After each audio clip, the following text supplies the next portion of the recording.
January 31st. Last paycheck, it clears at 12:07 a.m. And just like that, 35 years of payroll deposits are over. What happens to your money in the 12 months after that moment? Almost nobody can tell you. There are 1,000 videos about saving for retirement and almost none about the first year inside it. So this video is that diary. I'm Nathan, 12 months, 12 entries, every gate that matters, the vacation payout and what the CRA does to it, the 60-day window to replace your group benefits before it slams shut, the month your first CPP and OAS deposits actually land, and the letter from the CRA in year 2 that shocks every new retiree who doesn't see it coming. If retirement is on your calendar, this is the year nobody walks you through. Let's read it together. The entry before entry 1, October, the year before I retired. I'm sitting at the kitchen table with 2 forms open on the laptop. Old age security, Canada pension plan, both need to be applied for. Neither starts automatically for most people. And here's the timing that shocks people. OAS can be applied for up to 11 months in advance. CPP can be applied for up to 12 months in advance. And the practical window Service Canada asks for is at least 6 months before you want your first payment. Online applications typically come back with a decision in 7 to 14 business days. Paper applications can take up to 120 days. If you apply late, you can request retroactive payments, but CPP retroactivity is capped at 12 months. Miss the window by 2 years and you don't get 2 years back, you get 1. This is why the diary starts here, in October, not on the day the paychecks stop. Entry 1, January 31st. The last paycheck clears at 12:07 a.m. 2 extra lines on it that weren't on any of the previous 419. Line 1, vacation payout, $8,400 to $6 weeks of banked vacation I never took. Line 2, retiring allowance, $22,000. In recognition of long service, here's where the payroll slip says one thing and the CRA says another. Vacation pay is fully taxable, stacked on top of every dollar of salary I earned in January. The retiring allowance is taxable too, but withheld at a flat rate. 10% on amounts up to $5,000, 20% from $5,001 to $15,000, and 30% on anything over $15,000.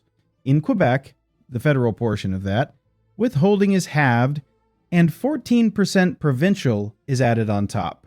That flat withholding is not my actual tax rate. When I file in April 2027, my real marginal rate will apply, and if the withholding was too low, I owe. The move that softens all of it. If the retiring allowance covers service before 1996, part of it can be transferred directly to an RRSP using Form T2-115-1. No withholding at all. Even if all my service is after 1996, I can still ask payroll to send the money straight into my RRSP if I have room. Direct transfer, 0 tax withheld. It has to be arranged before the money hits my account. After that, it's cash. The withholding is gone, and any RRSP contribution I make becomes a normal deduction claimed at tax time. Entry 2, February 15th. A letter from HR My Group Life, drug and dental coverage ends at midnight on February 28th. I have 31 days from that date until March 31st to convert my group life insurance to an individual policy with no medical questions asked. That's the rule most people miss. Group life almost always comes with a conversion privilege of 31 days, sometimes 60, depending on the insurer. Health and dental conversion windows are typically 60 days, occasionally 90 for retiree products. Check your own plan documents for your exact window. Inside it, no medical questionnaire. Outside it, full underwriting. And at age 60, plus most people have something on their chart that would complicate ordinary insurance shopping. The individual premium is higher than the group rate. Always. That's the trade for skipping the medical exam. I got a drug and dental quote back at $214 a month for me alone. My employer had been quietly paying most of that for 3 decades. The number on the quote is the first honest look at what benefits actually cost when nobody else is footing the bill. Entry 3, March 15th, no deposit, That's the sentence. For 35 years, the 15th was payday. Today, nothing. I checked the account twice. My first CPP and OAS payments don't land until March 27th, the third to last banking day of the month, and even those will be for a partial month, prorated to the effective date on my application. Everything between February 1st and March 27th is bridged from savings. This is the psychological line nobody warns you about. It's not the money, I have the money. It's the identity of the deposit, the automatic, invisible motion of payroll landing every 2 weeks. That ends. The first Monday morning of a workless week is strange in a way that no retirement calculator prints on the sheet. Entry 4, April 28th. The CPP and OAS deposit lands together at 6:14 a.m. Same date, same account, same electronic footprint. For 2026, the deposits run January 28th, February 25th, March 27th, April 28th, May 27th, June 26th, July 29th, August 27th, September 25th, October 28th, November 26th, and December 22nd. Both benefits pay on the same day every month. And here's the sentence that will cost me in April 2027 if I ignore it. No tax was withheld from either deposit. 0. CPP and OAS arrive gross unless you specifically ask Service Canada to withhold using Form ISP 3520 for CPP and ISP 3520 OAS for OAS. If you don't file those forms, every dollar of CPP and OAS is fully taxable income landing in your account, untaxed. Come tax time, the bill for all of it comes due in a single spring payment. I filled out both forms the same afternoon the first deposit landed. 15% voluntary withholding on each. It's the cheapest insurance against an April surprise there is. Entry 5, May 6th. Sitting with my accountant. 2 numbers matter here. Number 1, TFSA room. It does not change. Because I retired, the 2026 annual room is $7,000 indexed to inflation, and it accumulates whether I earn income or not. Any unused room I've carried forward is mine forever. Number 2, RRSP room. This is the one that surprises people. RRSP, room for 2026, was generated by earned income in 2025, my last full working year. 18% of that income, capped at $33,810 for the 2026 room sits in my deduction limit. That means I have one last big deduction available to me as a retiree, and I can use it against any of this year's taxable income, the vacation pay, the retiring allowance, my CPP, and OAS. Once 2026 income is generated only from pensions, no new RRSP room will be created for 2027. This is the last window for one meaningful deduction. My accountant runs the number, contributing $18,000 to my RRSP. Against 2026 income drops, the marginal bracket the retiring allowance is taxed in. Real dollars saved. Roughly $4,900. Entry 6, June 26th. The 5th government deposit lands on the 3rd to last banking day. I have now been retired for 5 months. I opened the budget spreadsheet. I have spent less than I planned, groceries down, transport down, coffee up, home repair spending up. The commute cost that quietly ate 11% of my old take-home is gone. But I've also spent 3 weeks visiting my daughter, a cost that never appeared on any retirement calculator. This entry is not a rule. It's a note. The first 6 months of retirement look nothing like the spreadsheet you built in your last year of work. Nothing. Everyone's number is off. Some are off in the direction of underspending, some in the direction of overspending. Almost nobody is off by less than 15%. Rebuild the budget after 6 months of actual data, not before. Entry 7, July 12th. My 65th birthday. 2 things unlocked today that were not available yesterday. The first is the age amount, a federal non-refundable tax credit for anyone 65 or older, reduced as income rises above a threshold. The second is the pension income tax credit. Up to $2,000 of eligible pension income qualifies for a federal credit worth up to $300, with provincial credits stacked on top. Here is the twist most retirees don't hear. CPP and OAS do not count as eligible pension income for that credit. A workplace pension does. So does RRIF income. Once you're 65, if I want to claim that credit and I don't have workplace pension income, one move is to convert a small piece of my RSP into a RRIF and withdraw $2,000 from it, designed only to trigger the credit. It's a small planning play, but it turns a $300 plus tax credit into money I would otherwise leave on the table for the rest of my retirement. Entry 8, August 15th. A quarterly statement from my brokerage shows a bigger year-to-date gain than I expected. I checked something I never had to think about in 35 years of employment: the OAS recovery tax threshold. For the 2026 tax year, the OAS clawback begins at $95,323 of net income. Every dollar above that line claws back 15 cents of my OAS. If my total income for the year, pensions, RRSP, withdrawals, capital gains, dividends, crosses that number, some of my OAS goes back. This is where TFSA discipline pays for itself in retirement. TFSA withdrawals do not count as income and do not touch the clawback threshold. If I need cash and I'm close to $95,000, the money comes out of the TFSA, not the RRSP or the RRIF. Same dollars in my hand, different label on the CRA form. Entry 9, September 25th. The CPP and OAS deposit lands.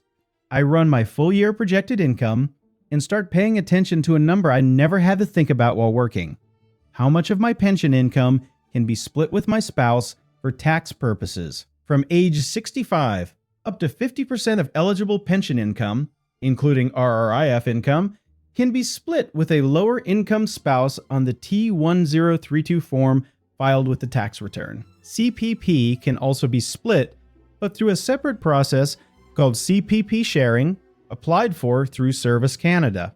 The pension split is done at tax time. CPP sharing has to be arranged in advance. Combined, they can move meaningful dollars from a higher bracket spouse to a lower bracket one, sometimes $3,000, $4,000, $5,000 a year in real tax savings. If both spouses have similar incomes, the effect is small. If one has a workplace pension and the other doesn't, the effect can be substantial. Entry 10, October 18th, an envelope in the mailbox from the CRA, not a bill, not a refund, a single sheet headed Installment Reminder. It tells me to pay a specific amount on March 15th and June 15th of next year. My first reaction is panic. Nothing is wrong. Here's what triggered it. The CRA requires quarterly installments if your net tax owing is more than $3,000 in the current year and in either of the 2 previous years. In Quebec, the threshold is $1,800. Because CPP and OAS arrive with zero tax withheld unless you request it, and because RRSP and RRIF withdrawals often have too little withheld to cover a full year's tax, almost every retiree ends up in installment territory by year 2 or year 3. Installments are due March 15th, June 15th, September 15th, and December 15th. Miss them, and the CRA charges compound daily interest at the prescribed rate, typically 8 to 10% annually, starting the day the installment was due, not April 30th of the following year. The letter is not a bill. It's a schedule, but ignore it and it becomes an expensive one. Entry 11, November 26th. The CPP and OAS deposit lands. I sit down with 5 weeks left in the tax year and run every lever that closes on December 31st. Charitable donations must be made before December 31st to count against 2026 tax. Capital gains harvesting and tax loss selling both settle on final trade date, so anything left has to clear the market in the last week of December. TFSA room used or unused. No deadline. But the 2026 dollar limit is $7,000 and unused room carries forward forever.